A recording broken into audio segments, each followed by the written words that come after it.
ഇന്ന് SSLC result വരും. ഈ റിസൾട്ട് കാത്തിരിക്കുന്ന പിള്ളേരോടാണ് എനിക്ക് പറയാനുള്ളത്, നിങ്ങൾ ഇനി കാണാൻ പോകുന്നത് ജീവിതത്തിലെ ഒരു വലിയൊരു നാടകമാണ്. ഇത്രയും നാൾ നിങ്ങളോട് പറഞ്ഞിരുന്നത് എന്താ, 10ാം ക്ലാസ് ആണ്, ഇതാണ് നിങ്ങളുടെ ഫസ്റ്റ് വഴിത്തിരിവ് എന്നൊക്കെ അല്ലേ.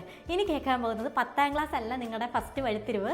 നിങ്ങളുടെ വഴിത്തിരിവ് വരാൻ പോകുന്നത് +2 ആണ്. +2ൽ നിങ്ങൾ എന്ത് ചെയ്യുന്നോ അതാണ് നിങ്ങളുടെ ജീവിതം തീരുമാനിക്കുന്നതെന്ന് പറഞ്ഞിട്ടുള്ളൊരു നാടകമാണ് ഇനി വരാൻ പോകുന്നത്. വളരെ നല്ല രീതിയിൽ തന്നെ പാസ്സായി വന്ന ഒരു ചേച്ചി എന്ന നിലയ്ക്ക് ഞാൻ നിങ്ങളോട് പറഞ്ഞു തരാണ്, ഒരു കാരണവശാലും നിങ്ങൾ ഈ നാടകത്തിൽ വിശ്വസിക്കരുത്. +1 ചേരുമ്പോൾ നിങ്ങൾക്ക് ഇഷ്ടമുള്ള സബ്ജക്റ്റ് എടുക്കുക, അല്ലാണ്ട് അവരിത് പറഞ്ഞു ഇവരിത് പറഞ്ഞു അതുകൊണ്ട് ഞാൻ സയൻസ് എടുക്കുകയാണ്, അതുകൊണ്ട് ഞാൻ കോമേഴ്സ് എടുക്കുകയാണ് എന്നൊന്നും പറഞ്ഞ് ചേരേണ്ട ഒരാവശ്യമില്ല. നിങ്ങൾക്ക് ഇഷ്ടപ്പെട്ട സബ്ജക്റ്റ് മാത്രം നിങ്ങൾ ചൂസ് ചെയ്യുക, അത്രേ എനിക്ക് പറയാനുള്ളൂ. ഇല്ലെങ്കിൽ കുറേ വർഷങ്ങൾ ഇങ്ങനെ കഴിയുമ്പോൾ നമ്മൾ ആലോചിക്കും നമ്മൾ എന്തിനാണത് പഠിച്ചത്, അതിൻ്റെ ആവശ്യകത എന്തായിരുന്നു. ഇങ്ങനൊരു ക്വസ്റ്റ്യൻ ഒക്കെ നിങ്ങളുടെ മനസ്സിൽ വരേണ്ടെന്നുണ്ടെങ്കിൽ മുൻകൂട്ടി തന്നെ അത് പ്ലാൻ ചെയ്ത് നിങ്ങൾക്ക് എന്താണ് ആവശ്യം അല്ലെങ്കിൽ നിങ്ങളുടെ ആഗ്രഹം എന്താണ് അതിനനുസരിച്ചിട്ട് മാത്രം പഠിക്കുക.